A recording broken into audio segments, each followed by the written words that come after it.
Hey, welcome. My name's Stephen Travers. It's 8 p.m. in Sydney, Australia, where I live. It's a very cold, rainy, late autumn day, night, and yeah, we're all sick of the rain and the cold. So I hope where you are it's warmer. I'll just position the camera a little bit. And welcome to this live stream. Welcome. Now, I want to look at what is it that creates our drawing style. And that's a really helpful topic to think about, because if we understand what our drawing style is and what creates it, then it gives us control over what our drawing style is. And I began to first think about this because I began to get questions from people saying in my Instagram account, saying, oh, look, I get really frustrated because I don't have a drawing style. Every drawing I do looks like it's been done by a different person. And maybe you feel that too with your artwork, that if you look at the last 5 drawings you've done, anyone else wouldn't know that you'd done them all, because everyone looks very different from the other ones. So if that's the way you feel, if you feel that you don't have a consistency in the way you draw, then hopefully this session, this talking will be helpful. And if anyone has any questions, then please, if you're watching this while it's live, then please put the questions in and hopefully I'll be able to see them.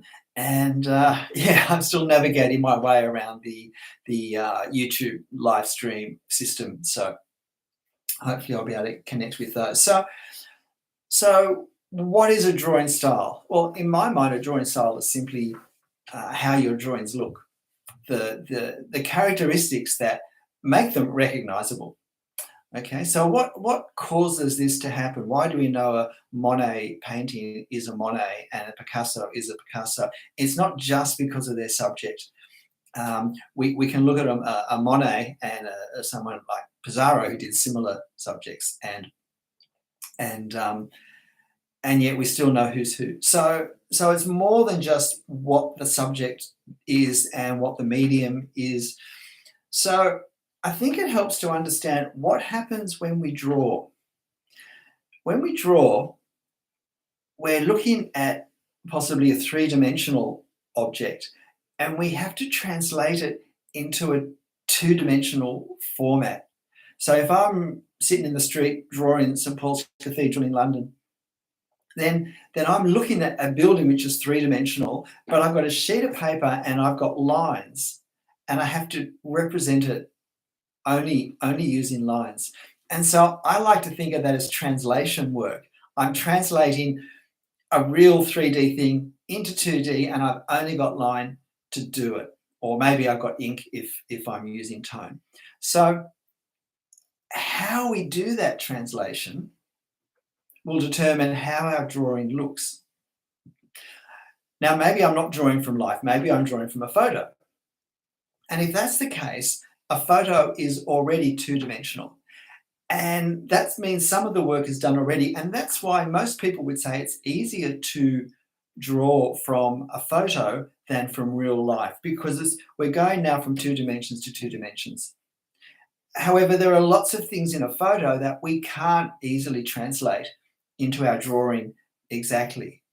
There's a lot of detail that we can't represent. There's a lot of texture that we can't represent.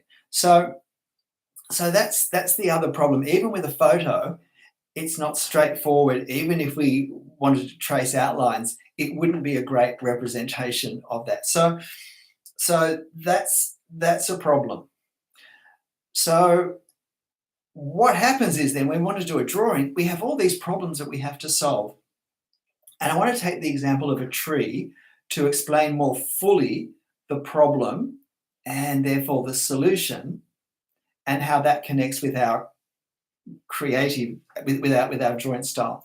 So when we look at a tree, so here we have a tree behind me that you can't really see well because it's in shadow that I painted. But with paint, of course, we've got a different medium, and so it works differently because we've got tone and color. But if I'm drawing a tree, I only have a pen and I only have line.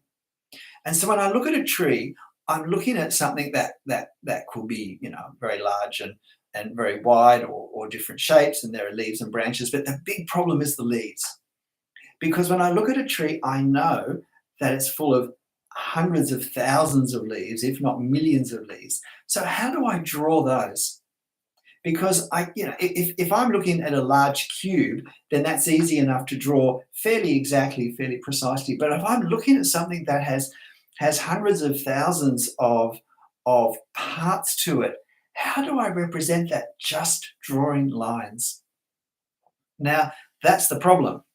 And how I draw my tree to look is my solution to that problem. How I translate all those leaves, and not just the leaves, not just the outlines. I've also got to translate the tones and the edges and the shading and perhaps the color as well into my drawing, only using line. Now, I hope that shows why it's often so hard to draw a tree, because it's an enormous challenge to do that. And there are all these little creative problems that we have to solve, that we have to work out. We have to translate the tree in some way and all the parts of it onto paper. Now, how I do that is a creative process that I have to engage. I have to create something on my paper that's not in real life and that's not in the photo as well. I have to create something that that will represent a tree.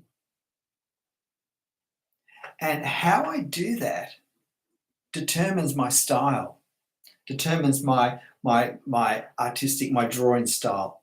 Another example perhaps is Ivan's watching from the Philippines. Welcome, Ivan. Another example would be if I want to draw, say, a winter tree, a bare tree with just branches and twigs, lots in front of, say, an apartment building in Paris. How do I represent all of these thousands of twigs in front of an apartment block with windows and wrought-iron behind it? I can't draw all that detail. It's too much detail.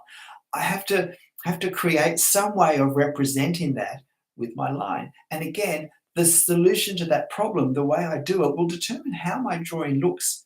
And how a drawing looks is really what your drawing style is. So every time we go to draw something, we have a problem that we need to solve, or lots of small problems that we need to solve. And the finished drawing is all of those solutions put together. And that creates our style. So, and we have to, just using pen, just using line. We've got texture, we've got shape, we've got outlines, we've got tones, and we only have a pen or a pencil to do the lines. So that's the problem, and how I solve it is the solution. So when I look at a scene, I'm just actually wishing I'd kept my most recent drawing reference photo on the top of the pile of things, and I haven't. If it's not there, I don't know where it is. No, never mind. But here's two drawings I've done of the same scene, and I used the same reference photo. So this is one of them, and it's a drawing of the National Gallery of Scotland in Edinburgh, and it's not terribly clear, but you can kind of see the way it is. And this took 4 or 5 hours, and it was carefully drawn from the reference using a grid with a pencil underline that I then erased before I put the tone on. Now, on the other hand, this is a drawing that took about half an hour from the same photo, and it was a very quick, loose style way of drawing, and I was only going to use line in this. I wasn't going to use any tone. So what I used tone to represent here, I had to use line here to represent. And being a much faster drawing, the line work is not as accurate and very loose. And the question is, would you have picked these as having been drawn by the same person? Look, I think if you ended up looking closely and saw how I drew the figures, you might have been able to guess that. But it's how things look also is determined by how much time we put in and what overall effect we want to gain in our drawing, as well as our process. When I do careful, detailed architectural drawings, then I'm taking a lot of care with the process to get accuracy. But when I'm when I'm doing drawings that are directly done in ink and there's no pencil underlining, then I've got a looser style and a brisker style. And again, whether you think these were done by the same person or not, I don't know. But if you saw several of my works done in the same style, you would probably guess that these were done by the same person, because what's happened is all the problems that I have to solve when I look at a photo reference and translate it into a drawing, I solve them the same way every time. If you look at my trees, you'll see that I represent the foliage in the same way well, it depends a little bit sometimes on what type of tree it is, but you'll see the similarity, the way creatively I've decided to translate tree foliage. You'll see the way I draw the buildings, the way I do my lines and my edges, and the way I get my accuracy. I do it the same way every time. And that gives a consistent look to me. Hey, hello, Marshall, that's very kind of you. Thank you. I'm enjoying all the teaching that I'm doing at the moment. And there's no correct answer for how we solve these problems. And that's why the tree I draw can look different to the tree that someone else draws, or even different to the tree I drew 6 months ago. Thank you. Hi, Louise. Different to the tree I drew 6 months ago, because the way we solve the problem of representing what's in front of us or what's in the reference onto paper changes. And this is why the real challenge in drawing, I think, is not so much making the lines, but it's the creative thinking process that we have to do first, and then deciding what lines will represent that on paper. Actually drawing the lines, if you like, the technical drawing skills, I think is a lot less important than careful observation, firstly, because we can't draw what we haven't seen properly. Careful observation, and then working out, how do I represent that? And it's that translation work which will determine what my style looks like. And if every time I see a scene, my creative process as to how I represent that on paper is different, changes, then every one of my drawings will look the same. But can I say, I think the main problem a lot of people have when they say all my drawings are different is because they're not actually drawing from reference photos or from life. They're drawing from other people's drawings. And I think there's a real problem with this. I mean, let me say up front, if you want to draw from other people's drawings and that's what gives you enjoyment, great, do it. If you want to draw from my drawings, give credit, please. But like, I don't have a problem with that at all. But if what you want to do is to develop your own drawing style and to be able to draw your own drawings, original drawings from photos and from life, then copying other people's drawings won't get you there. Because you see, if you copy one of my drawings, you're not looking at the photo and trying to work out, how can I make this tree into lines that look like this tree? And that's the hard part. You don't have to do that at all. You only have to look at my lines where I've already done that creative translation work. And you only have to just copy the lines I've already thought of to draw. And that's obviously a lot easier than working out how do I draw those lines. And that's why a lot of people say to me, oh, look, I copy, or not so much say, but chat, write to me. They say, when I copy other people's drawings, it looks really good. But when I do my own drawings, sometimes people say, I don't even know where to start or how to start. And other times people say, it just doesn't look as good. And that's because, in a sense, the hard part's already been done when I copy a drawing. And so I'm starting, 70% of the way through the creative process. And if I want to learn, and plus, if I copy this drawing faithfully, then my drawing is going to look like their drawing, which means the drawing style of this drawing will look like their drawing style. And if I do another drawing that's being drawn by someone differently and I draw it accurately, it will be the same thing. And so none of my drawings will look the same because I'm copying the creative processes of different people, and they're coming from different heads, and they're very different. So what I need to do is, if I want to be able to draw creatively myself, and if I wanted to develop my own style, I have to start taking the challenge of looking at photo references and saying to myself, okay, how do I draw that using line? How can I show that? How can I draw a person? And at this point, and partly how I do that is how much time I have. And so what I like to think, when people ask me what defines my style, why do my drawings look like my drawings? I usually say, I think it's because I've learned to draw the effect of how things look rather than draw the exactness of how they look. So it's a bit like the idea with the tree. You see, when I draw a tree, I'm not trying to draw every leaf because there's hundreds of thousands of them.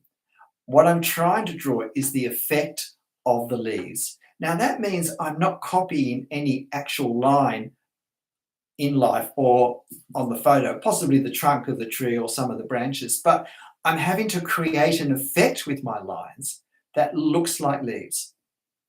And because that's not there in life, I'm having to create that.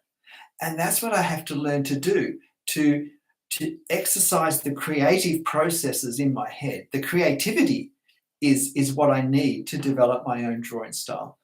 And I don't get that if I copy the creative choices and decisions that someone else has already made by copying their drawing. As I said, it sounds like I'm being critical of copying other drawings. No, not at all. But it's just not going to help you if you want to develop your own drawing style, because it doesn't give you practice at the thing you need to develop, which is this creative translation. But even once you start to do the creative translation of how will I represent this tree on paper, there are different ways we can do it. And there are certainly technical areas and ways. So, for instance, how we hatch or cross hatch is really important. I tend to hatch more than cross hatch, and hatch just means that lines going in one direction. And with architecture, which is what I mostly draw, if I'm doing shade or shadow on architecture, I tend to do lines in one direction, and I tend to do it vertically. Occasionally I'll do horizontal lines to emphasize a contrast in direction of the building. But generally, my first choice for the main direction of the main shadow is to do vertical hatching lines. And I might do more at the top if I want it to be darker up the top, or I might just cross them with a layer of lines that are almost vertical, but just slightly on an edge. But I keep this kind of very consistent look. Now, that's going to look very different to someone who decides that they will represent the same shadow by cross-hatching at 90 degrees.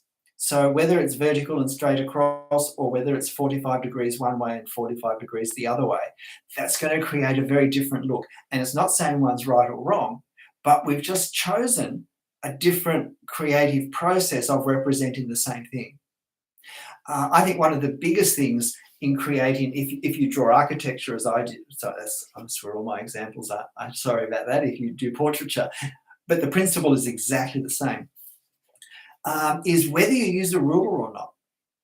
Because if you use a ruler for your straight lines, then you get this very exact architectural drafting field in your drawing that has a really big impact, I think. personally.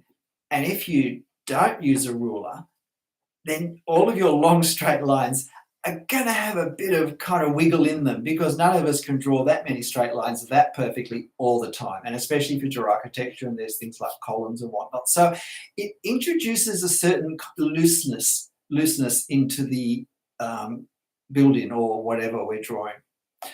And that affects the way the drawing looks. That affects your line work, and therefore it affects your style. And so I think it's good to be consistent with that. If we decide we like the way really straight lines look and we want to use a ruler, that's great, but probably do it all the time. And equally, if we like the kind of slightly more friendly kind of vibe of lines that aren't perfect, but they're pretty straight, then we can learn to draw lines, straight lines freehand. And I have a teaching video on that on YouTube. So I've got a couple actually on drawing straight lines. So so you could do that. I'm just looking at the chat. If anyone, no one's asked any questions that I know of. So if anyone has any questions about how we create our own drawing style, then please put them up, because I'd love to have some specific questions to answer. Yeah. So when I look at something, I have all these problems to solve. I have all these decisions to make, and the answer will give me my drawing style.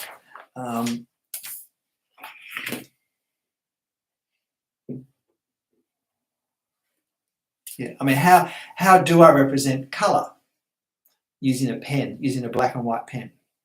How do I represent shade or shadow? How do I represent edges, which in life are quite soft and fuzzy and blur, whether they're edges of shadows at the edge of tree canopies on the ground or something. What about patterns? How do I represent, when I draw, the detail of brickwork?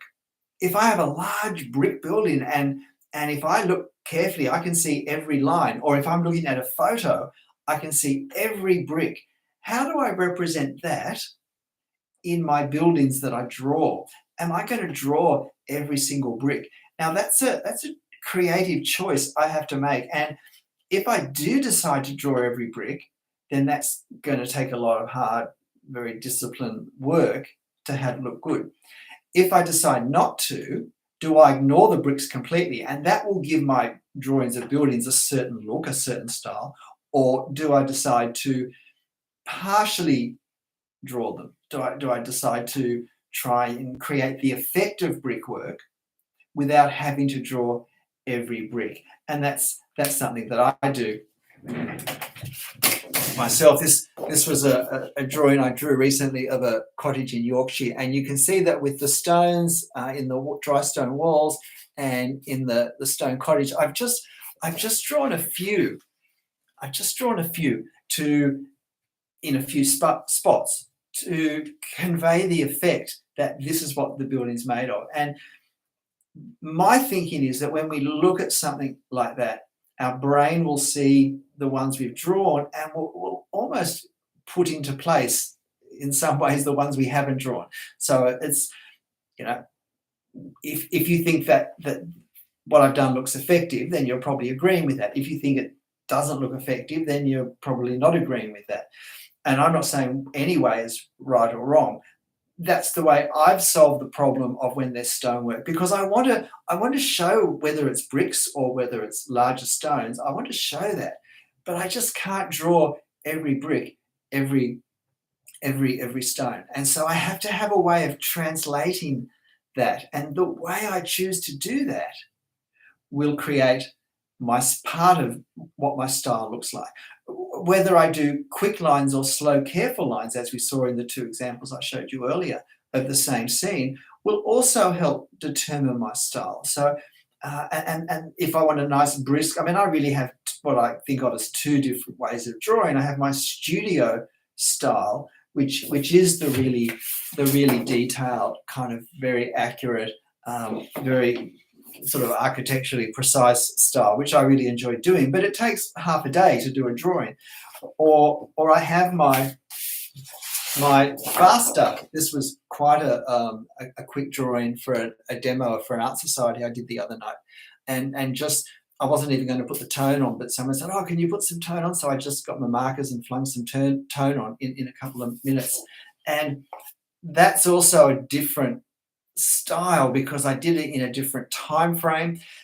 But I think if you were to look at them together carefully, you'd work out that I'd done them all because there's enough similarity in my line work to show that it's mine. One of the things, I've got a dog barking in the background if you can hear that. Another thing that creates style is how we solve the problem of depth. If I'm drawing a streetscape, then my streetscape might go back 100, 200 meters in life in front of me or in my reference photo. How do I show that on a piece of paper which might be a millimeter thick? Like, how do I, using a line which is even thinner, how do I show that depth? How do I create that effect? How I solve that in my mind, what creative process I come up with and the creative decisions I make to try and mimic the effect of distance in real life. How I do that will be part of what determines what my drawing style is. If I use the same method consistently, and I've got different teaching videos on that, on how to create the effect of depth, how to draw distance, but again, I'm trying to mimic what I see in life, but using pen. So in life, things that are closer, we see more detail. So I draw more detail for closer things, and less detail, much less detail for things that are very far away and in between.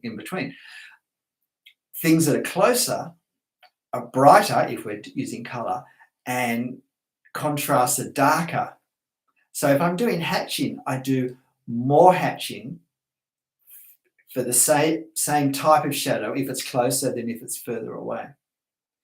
And we see things more clearly and more strongly and with stronger outlines if they're closer than if they're far away. So I will draw most pictures with 3 or 4 pens of different thicknesses from maybe 0.5 to 0.1 millimeter. And the further back I go in my drawing, I will use the lighter pen. And all of these things put together create a sense of depth. And because I use that consistently, when people look at my drawings, that's part of what makes my drawings look like my drawings, which becomes my drawing style.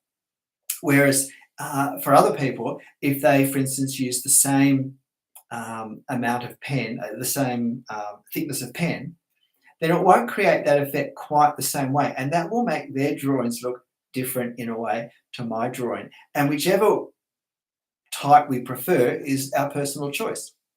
And that's fine. But if I'm trying to create effects, if I'm trying to draw abstract things or anime or something, it's all totally different again. But I've still got things I'm trying to achieve. And therefore, I'm still having to think how I will represent these things to create the effect I want.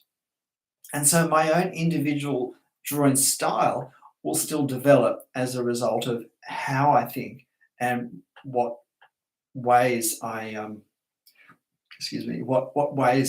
use to translate onto paper what I'm thinking, what I'm trying to achieve. There's still no questions that I can see.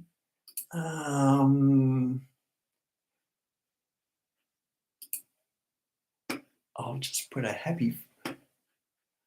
Goodness me, I don't even know what I'm hitting. There you go. Okay, can people see that? Is the chat working? Can someone say something, please? If just say another hello or something, so I know it's working. If you've got a question about developing a style that you think I haven't said, hello Torrent.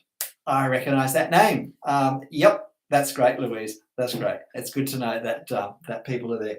Is this making sense to you? Is there something you want me to clarify? now that I know that people can actually respond, is is is this helping understanding g'day David, is this helping understanding of what creates my drawing style? Because it has been a big problem for a lot of people. I have an online drawing course as well that I do through an educational platform, and yeah, people have problems with their drawings not looking the same. But I think if we realise that it comes from the way it's more in our head than in our hand. It's the way we translate something in front of us onto the paper. And so even like with this painting I did years ago behind me of the tree, it's exactly the same principle. Only instead of using line, I've got oil paint and I've got a brush, and so I can do broad expanses and I can have fuzzy edges more easily than I can if I'm drawing. So my solutions for drawing a painting of a tree and my solutions for painting a painting of a tree and my solutions for drawing of a tree can be very different. And so you might not necessarily recognize drawings that someone's done to paintings that they've done. But if we consistently use the same approach, then our drawings will be recognizable. And the good thing about this is that if I don't like my drawing style, then I can actually change it, because it comes from the choices I make, not really from my skill drawing lines. Yeah, no, it's a big painting.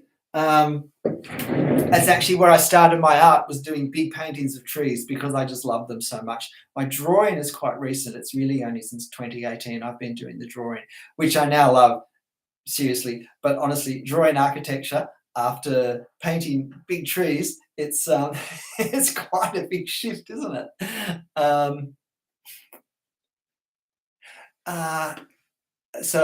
Marshall's, I've been looking at various drawings from other artists. I saw lots of techniques, how they apply perspective, showing the images. Right. Look, you can, or should you practice more? Yeah. No, you can be deliberate. I mean, it's a really good question. Is how if it's not helpful in developing my style to copy the drawings of other artists, how do I use the work of other artists to constructively develop my style? And I think we certainly can. And this is the way I recommend doing it. Look at their work. Particularly look at work that's similar to the sort of drawings you do. So for instance, if you like my drawing style and you thought, I would like my drawing style to be a bit more like Stephen's, and you draw architecture, then what I would say is look at my drawings and if possible, look at the reference photo, because that's the really important thing. The important thing is, what choices did Stephen make in his head looking at this to draw these lines? And can I say, if you don't know, a lot of the drawings I do on my YouTube channel, I actually have posted the drawing, the reference photo already on my community page, on my YouTube community page.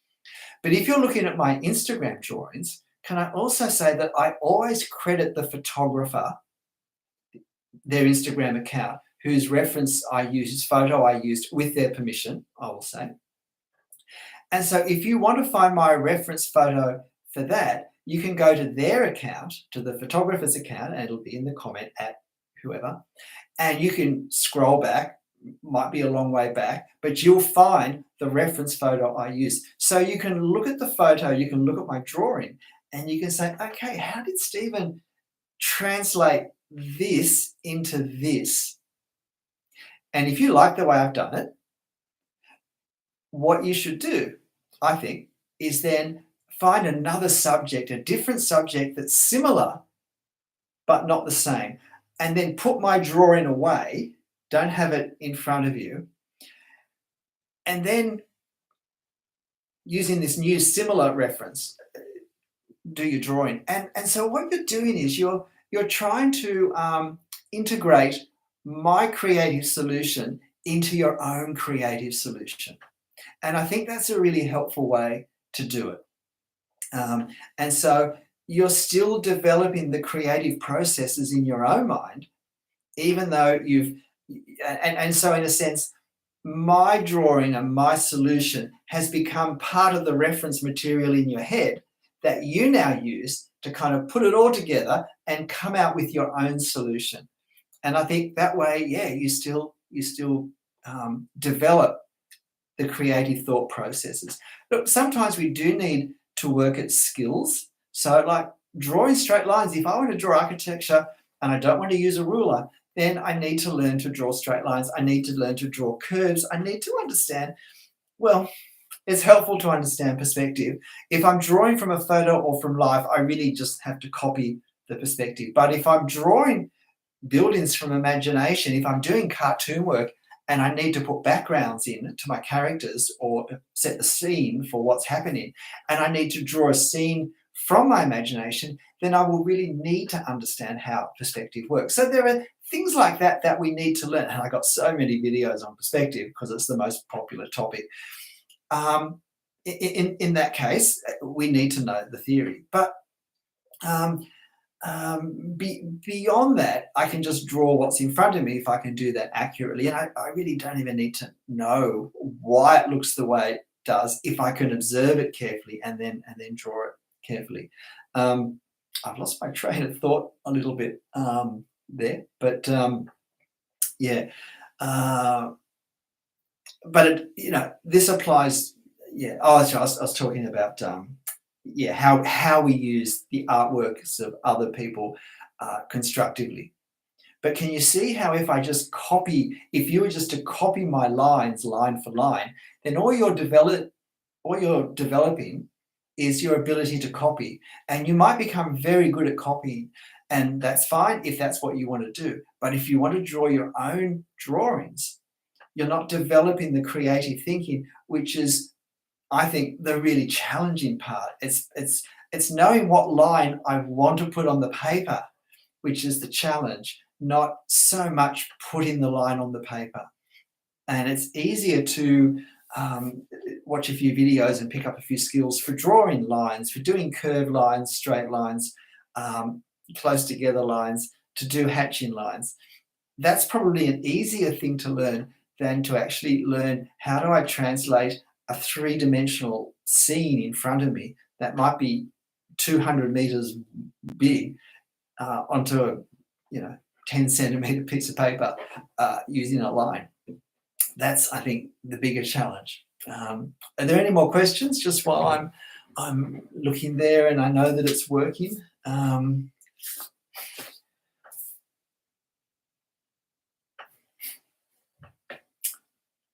Yeah. Oh, well, I hope it was helpful, Marshall.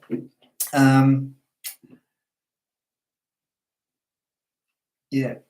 But so it does mean though that even if I'm drawing my own creative, if I'm drawing my own original drawings and I don't like my drawing style, then I can change it.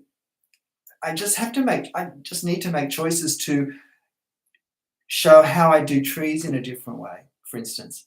And look, sometimes doing quite specific videos watching teaching videos in specific areas can be quite helpful. So if for instance, if you're not happy with how your trees look, then it might be good to watch a few different artist videos on how to draw trees and see which one kind of resonates with you, connects with you, and see if one of them sparks you to draw your lines in a different way. But it will come from coming to see the tree in a slightly different way.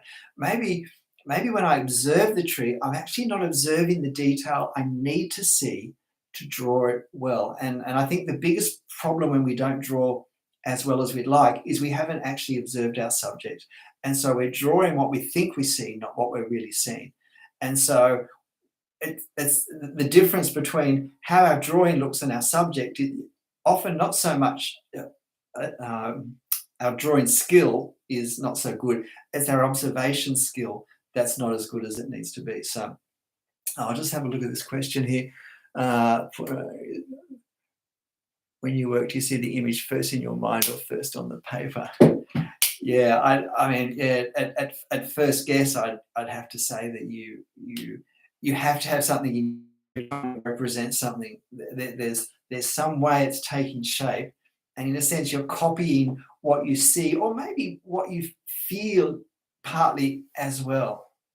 So when I look at a tree, I'm actually not looking at shapes. I'm looking at tone and and local color I'm thinking of in terms of tone, because I've only got a black pen. Oh gosh, this is a blue one. That's a bad visual aid. But I've only got a pen, and I've only got the color of the pen. But I'm trying to see an overall shape that's catching the light in certain ways. And I'm not seeing any leaves at all, with the exception of the leaves at the very edge of the tree, because silhouettes, I've learned, are really important to draw. And often it's the silhouette of a tree which will enable you to oh, David's lost the sound. Has anyone else, can you hear me? Can people hear me? If you can't hear me, then you can't. Hang on.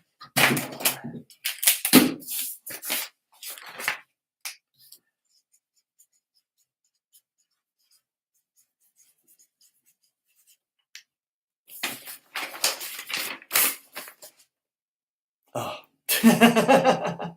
Louise has sound. Great. Okay. Yep. I'll have to write that in mirror hand next time I want to try that trick. I'll make a note of that. Heard it very clearly. Thanks, Michelle. Okay. Well, David, I hope you can see that. Yeah.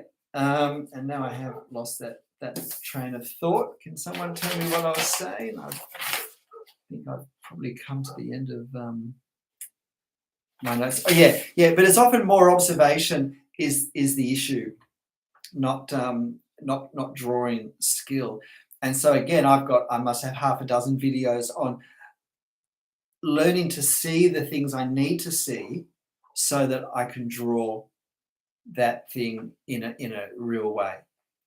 But can you see what I'm saying about it's this creative process of translating, and that's the challenge in drawing, whether it's in life or from a photo. Because again, even if it's a photo, there's still way too much detail, and so I can't draw that. And I think what I need to try and do is not to draw in symbols. A lot of trees I see drawn, I feel like people have got a pattern for drawing leaves, and they finish up putting this pattern, which is often quite a wriggly line crossing over itself a lot, over the whole tree. And it really, in effect, becomes a symbol rather than a representation of what we see. So, David's in Melbourne, so he's probably the closest person here. And if people just want to tell me what country they're in, we're kind of getting to the end of I've basically said the main thrust of all this. So if anyone else has any questions about this, or just another quick question, something to do with drawing that you'd be interested in my thoughts of, now's the time to put it on. Otherwise, we'll wrap this up. So I'll just keep jabbering for a minute and give you a chance to ask a question. In Spain, but from Australia. Oh, muy bien. From Melbourne as well. Goodness, is there no one in Sydney? I've just had my first exhibition of my drawings in a local gallery about a month ago, and that was a nice experience to have my drawings framed for the first time. Hundreds of these drawings hanging around the house, and to put some of them in frames and to sell some of them. It was a bit sad saying goodbye to some of them and thinking that my babies were leaving home, but I guess every artist has to deal with that. And from Indonesia, well, you're pretty close as well. Ika, is that how you say your name? Yeah, but if you just jumped on now, then this live stream will be available as a video on my channel, so you can watch all of it. And look, I hope this is helpful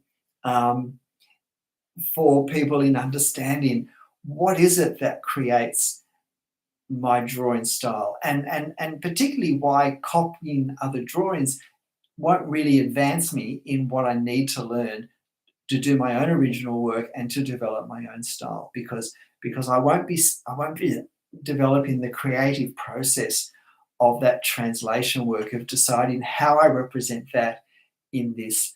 So yeah, so I hope that's been helpful. Whatever you're drawing, however you're drawing it, have fun, and I'll see you next time. Okay, bye bye.